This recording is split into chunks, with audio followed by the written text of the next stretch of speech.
各位朋友大家好啊，歡迎睇我哋今集金融動態嘅節目內容。今日我哋都 focus 講下啲黃金先啦。今日金價就突破咗$3300噶啦。其實仲可唔可以繼續升？但喺技術走勢我一陣會講啦。而家多關注先下，因為我哋今集嘅節目內容咧，我哋真係想講下究竟點樣去交易黃金嗰個嘅風險會比較低啲啦。咁當然我哋節目就冇任何投資買賣建議嘅，亦都冇任何投資買賣邀約。大家只係睇我哋節目咧，就係一個智能投資機械人 RobotX 嘅一個數據分析同埋一個行情分享嘅啫。如果你想掌握最新嘅港美股、加密貨幣以及商品嘅投資交易策略嘅話咧，記得訂閱我哋貓 Sir 投資呢個 channel 啦，同埋記得點讚、分享以及喺下方留言，多謝大家支持。大家多訂閱我哋個節目，同埋去分享俾你識嘅朋友睇啦。其實喺我哋而家睇翻走勢咧，其實我哋上幾個禮拜都講啦，其實黃金而家嗰個需求係大。咁暫時嚟講咧，其實3300又好，3700安士都好，或者有人講就係話Goldman Sachs咧就講啦，4000安士都有機會發生。咁但係如果你話去到未來幾個月嗰個每安士目標3400、3500咧，亦都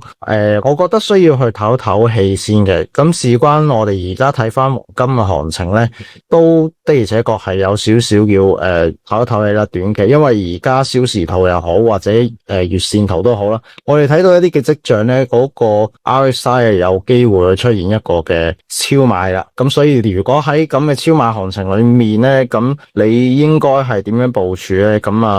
當然你自己要去留意翻自己嘅一個倉位上面嘅風險啦，但係我哋係咪盲目叫做去買升咧？咁就唔係呢個時間去做嘅。即係依家緊要在係咩咧？就係睇啱位吓，同埋你知道黃金個基本面咧，其實好簡單啫嘛。其實佢係儲存價值，因為我哋之前講咧就係成日都有啦，美國經濟衰退啦，呢度都講啦，都係嗰啲因素，其實大家一聽都明啦吓。滯脹，即係如果美國有滯脹，咁同埋咧對沖啦，都係因為其他美債嗰啲都跌啦，或者其他嘅資產都喺今次貿易戰嘅談判上面都跌啦，咁都會係有一個叫做對沖嘅成分嘅，即係其他資產跌咁嘅黃金升咁咪對沖翻咯。咁同埋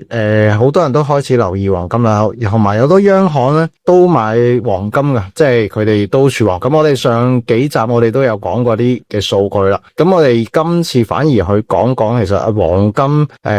佢係多少少嘅一個嘅走勢部署啦，同埋現貨金可以點部署啦。咁大家一定落足眼力啦，因為其實黃金已經引爆咗一個核爆級嘅一個金融行情噶啦，尤其是之前再有一個核爆級嘅金融行情，就係4月2號宣布關稅出台嘅時候，全球大跌市，核爆級金融行情爆發啦，金價史詩式突破$3100歷史高位，黃金行情勢不可擋，黃金價格走勢持續受到國際關注，成日想揾機會賺多啲錢，眼定定就一定冇錢剩，繼續等運到唔係辦法。貓仔蛇當然唔會眼定定等運到啦，因為執到金機會隨處可見。你可能會問貓仔蛇，仲有咩途徑喺香港交易黃金既受惠又安全又方便呢？當然有啦，投資現貨黃金可以24小時隨時交易，無論係買入做多定係賣出做空，任何市況都有賺錢嘅機會。依家喺上至國際交易現貨黃金就最着數，呢家係香港黃金交易所嘅成員，香港金銀業貿易場 AA 類行員143認可電子交易商，同時亦有香港政府海關部門發出之 A 類註冊人註冊證明書，註冊號碼 AB240807872，更榮獲2024年度全港優質品牌100強。4月開戶優惠多羅羅，第一個優惠開戶首次入金就會有1% 嘅回贈，再轉倉就會再獲贈多1%。優惠2現貨金、港金、現貨銀等唔同產品嘅每手開倉回贈，甚至係高達港幣60至240元嘅。優惠3等一等有錢揾，每手持倉超過10分鐘先平倉嘅平倉單，可獲額外回贈交易貴金屬，每手平倉回贈係港幣88蚊嘅。優惠4啊，現貨黃金差價低至 0.3 啊，仲等咁多，發達機會就喺你面前啦，快啲 scan 我哋呢個 QR 去上市度開戶啦。更多優惠詳情請留意我哋呢條片嘅 info box 啊，同埋上市國際嘅網站啦。投資涉及風險，投資產品價格可升可跌，投資者唔應該只單獨基於本短片而作出任何投資決定，應了解清楚才作決定。本影片及推廣優惠並不涉及任何投資建議和投資邀約。最新黃金日圖個走勢，其實我哋睇黃金嘅小時圖咧，其實都係有個超賣。咁我哋睇呢個位其實都到，我哋上個禮拜講個目標價，原來好快到啊，一個星期就到咗晒3308蚊。咁呢個位係幾時出現呢？呢個位咧反而咧就係今日係掂到噶啦。咁如果呢個當然係 XAU 啦吓，即係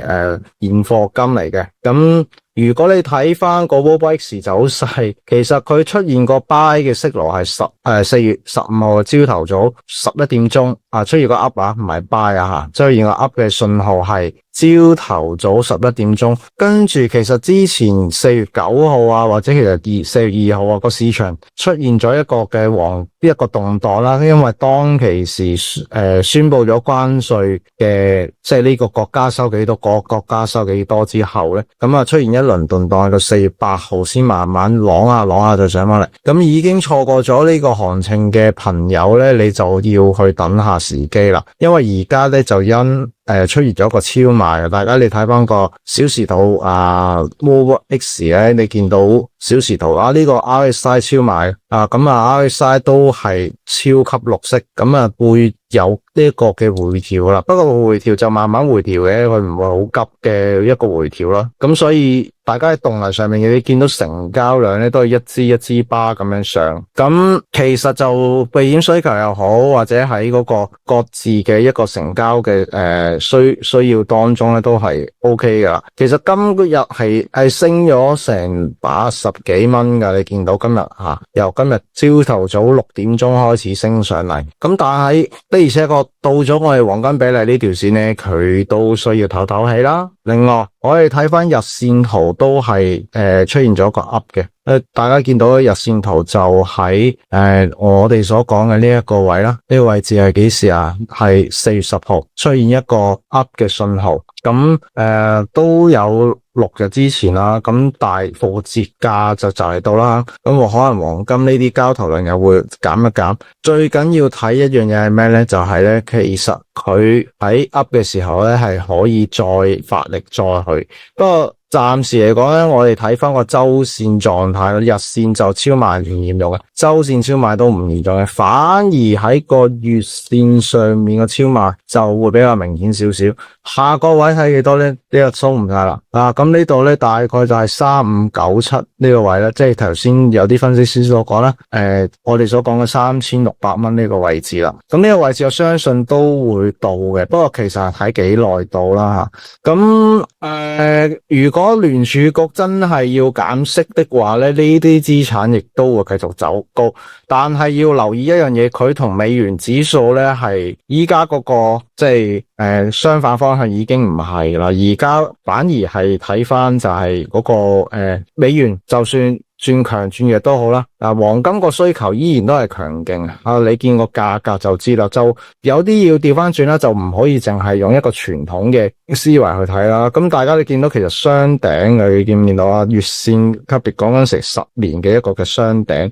其他方向嚟講咧，其實冇乜好講，只不過係你用咩嘅策略，即係你短線係，喂佢轉做單，你打翻落嚟，你做淡佢，咁又唔應該噶啦。大家見到個平台位呢個位咧，3145呢個位大概都會有一啲支持喺當中嘅。咁當然啦，如果佢真係去翻3145嘅，咁都需要佢一定時間調整消化啦。所以大家如果喺睇黃金嗰個嘅行情係需要小心謹慎，留意住個風險。同埋大家如果睇翻現貨黃金啱交易大家就知啦吓，上至國際呢間公司其實都俾到好優惠點差，同埋好優惠嘅開戶優惠，咁大家有興趣咧，記得逼我哋個 info box。喺我哋嘅 info box 入邊咧，我哋就有相關嘅一個嘅開戶連結，咁啊俾大家去開戶，咁大家就唔好錯失呢個機會啦吓，咁啊同埋有信譽嘅公司，咁啊當然要介紹俾大家知道啦。跟住講講油價走勢，其實都唔使多講，都薄弱噶啦。你見到宣布咗貿易戰之後咧，如果全球經濟進入寒冬，咁油價仲點升咧係嘛？即係你哋架船都唔需要開啦，都唔使貿易噶啦。咁如果冇貿易，冇呢啲需求嘅油價又點樣升咧啊？咁所以而家我哋從油價嘅跡象顯示咧，其實破底嘅去翻61蚊最低咧見到美國原油 Wheat 呢個原油咧最低係去到55個1毫半，咁大家要小心留意啦。55個1毫半呢啲位咧有機會會再到。因為我哋嗰個 Wallbox 即時咧，我哋個單咧其實係出現咗嘅，大家見到出現咗個單嘅，咁大約就喺4月4號嗰一日明顯就出現咗個單，所以我哋之前預測咧油價真係彈翻上去，我哋講個79蚊呢啲位咧，呢啲位係彈唔到嘅，同埋嗰個200天線個 MA 線都彈唔到嘅，周線圖睇都係單嘅，咁不出意料之外，只不過而家睇翻個歷史走勢，或者而家睇翻，你會見到油價睇嚟會有一波大跌，因為咧死亡交叉出現咗啦，大家見到呢個位置咧就喺9月2號周線級別出現咗個死亡交叉，即係嗰個星期出現咗啦。咁而家你見到200天線埋尾向下彎曲，50天線就向下彎曲更加斜。咁油價一定受壓噶啦，其實可以咁講去翻2020年嘅低位咧。咁當然佢唔去到18蚊咁誇張啦吓，咁但係真係去翻40蚊呢啲水平咧都唔出奇嘅，真係唔出奇。其實再加埋貿易戰都好啦，即係你各個國家嘅船務航運嗰啲都受影響嘅，點搞即係嗰個即係搞好嘅油價咧？咁同埋遲啲我哋睇埋啦，APEC 嗰啲都要出聲啦。嗱，月線圖，不過最好咧就係2023年月線圖出現一個單，你見到係有2年嘅時間，差唔多2年啦，2年前嘅時間出現咗一個單。咁呢個單咧，終於醞釀到要開始發生，真係要單啦。所以大家有定心理準備啦。油價方向咧，適宜點做，自己去諗啦。我哋冇任何投資買賣建議，只不過話俾你聽，短線嚟講咧，當然你可以話搏反彈啦。不過咧呢啲咧，貓仔 Sir 自己做法啦，貓仔 Sir 自己做法唔代表你要咁樣做嘅，貓仔 Sir 我自己會咁做逢高沽就係咁簡單。咁呢度彈翻上去，有機會就上唔上到63蚊，上唔到噶啦，機會咧咁再落啦。咁上到63都會有好大阻力喺當中啦。其實之前都上過啦，4月10號，不過應該就上唔到住嘅咁而家唔係一個活躍嘅時間啦，咁但係 Wallbox X 出現咗個小時圖嘅 up 咧，咁佢真係有機會上一段，但係冇咁開心住而家距離63蚊咧都好有距離啦。咁今次嚟講咧，即係希望睇到啦即係如果有大型單邊方向咧，咁油價都其實好好做嘅。油價方面仲要睇埋個布蘭特期油，暫時都係跌穿底，咁68蚊呢啲位都係有阻力噶啦。但係你唔好諗去翻68先啦，去翻68呢啲都係同一做法啦，即係逢高就懟啦。咁油價從我哋嘅 Wallbox X 見到5月1號，即係差唔多2年前啦，當其時出現咗一個 X 嘅單嘅信號啦，咁跟住落嚟啦。今次嚟講咧，需要睇翻最低58蚊，不過其實穿58蚊咧勢在必行嘅。你見到 RSI 咧藍線穿紅線，睇多次藍線穿紅線50以下，暫時周期嚟講都係一個可為之弱嘅階段，即係喺咁嘅模式底下，咁會唔會去翻負油價？我相信又唔會嘅。不過去翻40蚊呢啲位咧，真係唔出奇，真係唔出奇啊！咁啊，大家要留意住啦吓。咁除非你話依家突然間即係宣布減產，其實都冇乜用啊。因為如果如果美國係做一個貿易壁壘，一個貿易關稅限制其他國家嘅進出口啊，譬如入口到美國嘅，美國自己係其實好多頁岩油可以開發。因為美國嗰啲頁岩油咧，其實佢開發咧，佢真係可以自己用一部分。如果佢開發其實供應多咗咧，個油價都係會落嘅啊。咁啊，大家要留意呢樣嘢啦。咁啊，大家留意住咧3月份 CPI 數據啦。咁同埋有關鮑威爾講經濟前景講話，都會令個市都會有一個明顯嘅更加大嘅單邊方向。嗱，如果鮑威爾講話鴿派信息，即係話可能會令人預期到個市場會憧憬減息，咁我覺得呢樣嘢就睇下鮑威爾點講啫。其實鮑威爾同Donald Trump 都係兩個派別嚟噶啦，係咪先？即係鮑威爾聯儲局嘅主席，佢又唔係聽命於Donald Trump 嘅，係咪先？即係雖然美國總統係美國總統啦，但係其實佢又冇影響力影響到聯儲局做啲咩嘅喎，係咪先？因為聯儲局本身係一個私人機構嚟噶嘛，佢唔係隸屬於美國政府噶嘛，即係好多嘅一啲嘅銀行家背後控制一啲大家族控制噶嘛。咁如果咁樣講，你話唱鴿咧，其實美元都開始要貶噶啦吓，同埋你睇翻今個禮拜咧，其實上個禮拜都係啦。美元突然間跌得好快嘅，大家要小心留意，因為跌得咁快咧，咁有機會可能真係減息嘅時間會早啲去今年去面去進發，或者可能就係話美元資產嗰個嘅需求減少，咁美元都跌㗎，美債需求減少，咁都會跌㗎。嗱，其實今次跌得好快嘅，你見到咧喺4月10號上個禮拜開始跌落嚟咧，用咗好短時間咧就跌穿咗啦，最低去到99.01啊。咁如果大家揸住啲港幣咧，都要睇翻啦吓，即係美元依家對港幣咧，其實咧有一個叫做我哋所講有一個叫做強方保證開始出現啦，呢度咧 7.75 咧係到咗強方保證噶嘛，係咪？咁大家要留意翻啦，美元小時圖，大家如果係玩外匯嘅，或者喺當中要捉路嘅，咁你一定要睇美元。開始大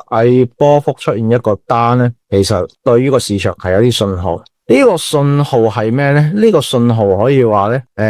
其他非美貨幣都係有一個轉強嘅機會，同埋大家留意埋油價同埋金價。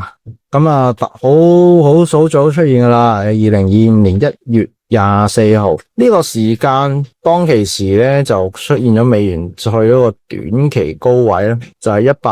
110蚊咧係到過，跟住好快你見到2025年1月24號 WBX 出現個單嘅信號，即係話資產就開始單啦。美元嘅指數美元指數咁其實一脈相承嘅，即係美元美債都美股都係一樣，周線格局都係單嘅。同埋我想話俾大家聽，你唔好睇少呢樣嘢，可能真係有機會減息，因為我哋見到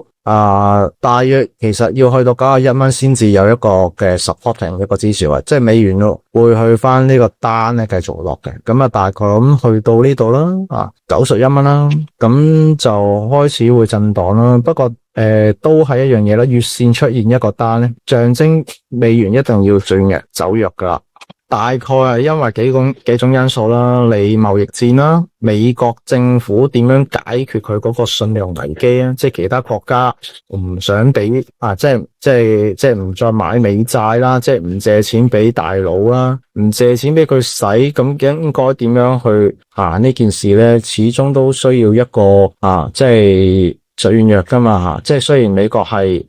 大佬嚟嘅，咁但係佢大佬都好啦，咁佢唔會話永遠都係最有優勢嘅時候噶嘛，係咪？即係其他譬如中國要崛起呢啲都係令到美國嘅一個嘅貨幣政策有好多嘅一個調整啦，又甚至乎咧數字人民幣呢啲出現包括一啲叫做佢哋人民幣嘅結算嘅案例越嚟越多，咁你美元嘅做法咧，美元嘅一個傳統嘅優勢都會受到威脅。不過講嚟講去都好啦，如果你係外匯嘅，你睇住呢個圖啦，咁送俾你啦，就貓仔 Sir 見到就話俾大家聽。咁所以大家如果中意嘅，俾 like 個影片啦，留言分享你嘅睇法，並且可以睇到一樣嘢就係應該訂閱我哋個頻道節目，同埋記住俾 like 我哋多謝大家。好啦，跟住講埋 Bitcoin 走勢，其實周線圖嚟講就有啲我哋所講啦有啲少少嘅支持喺度嘅，尤其是50天線。雖然佢出現咗一個單嘅息路，但係呢個單咧，我哋係200天線樓上嘅單嘅，咁大家要留意啦。咁大概就去翻86000係一個阻力位嚟嘅，你見到幾支上86000都有阻力。咁譬如86000係一個明顯嘅阻力位，因為佢係一個高位調整落翻嚟嘅，即係由高位量度去跌幅去到1噶啦。咁所以其實都係一個有啲參考性嘅。咁你見到周線圖轉做單啦，咁我哋都睇埋日線圖啦。其實佢醞釀一個雙頂嘅一個格局啦咁你話頸線最底嘅位去到就係73000未到過，但係其實之前試過幾次噶啦，之前去到74000甚至乎就係74500呢啲都去過兩次兩嘢噶，有2日去咗。但係呢啲咧，你見到就真係可以咁講啦，我哋個 WOBX 就提醒我哋啦呢啲行情都係單嘅時候個死亡交叉出現，驚佢86000呢啲咧就仲係一個阻力咧，打唔穿咁牛市仲係嘅不過牛市都需要去有所調整，咁一定啦，唔通而家升10萬即刻上20萬30萬美金一粒咩？咁又唔會啦，係嘛？月線睇佢又唔係好超賣係嘛？你見到月線嘅 RSI 嚟講都唔係好超賣啦，不過係需要唞我諗真係可能要唞到今年嘅第2季第3季啦大概目標嚟講咧 Bitcoin 咧，我相信以今個牛市去完結的話咧，佢係應該係一定係超過10萬以上嘅，咁睇下會唔會係12-13萬嗰啲位置就係一個今個牛市嘅一個嘅新高啦。咁如果今個牛市嘅新高咧，大家就再睇啦咁就4年一次，咁咪要等4年先至有一個新嘅行情噶啦。咁不過其實佢都可以話同黃金一樣，係一個逐漸變成一個避險資產嘅一樣嘢嚟嘅。同埋如果特朗普最終目的佢唔係淨係搞你貿易嗰啲嘢，其實佢想製造一個新嘅金融系統，新嘅金融遊戲規則，即係話以往嘅遊戲規則改變啦。咁如果係真係用電子支付，用 blockchain， 用加密貨幣的話，咁比特幣一定係會繼續係當紅炸子雞噶啦。好啦，今次節目咧，我哋就講住咁多啦。大家中意嘅記住俾個 like 貓仔 Sir 啦，同埋咧留言分享你嘅睇法，並且分享我哋嘅影片俾你所認識嘅朋友去睇。咁如果大家對黃金更加之有興趣，咁可以去留意住我哋節目。同埋大家有興趣加入我哋 Discord， 我哋講短線操作嘅，咁可以加入我哋 Discord 啦。個 Discord QR code 已經擺咗喺熒光幕嗰度，同埋擺咗下邊嗰度啦。咁今集節目就講住咁多，多謝大家支持，拜拜。多謝大家嘅支持，大家記住 follow 我哋貓 Sir 投資記 Instagram 同埋 Facebook。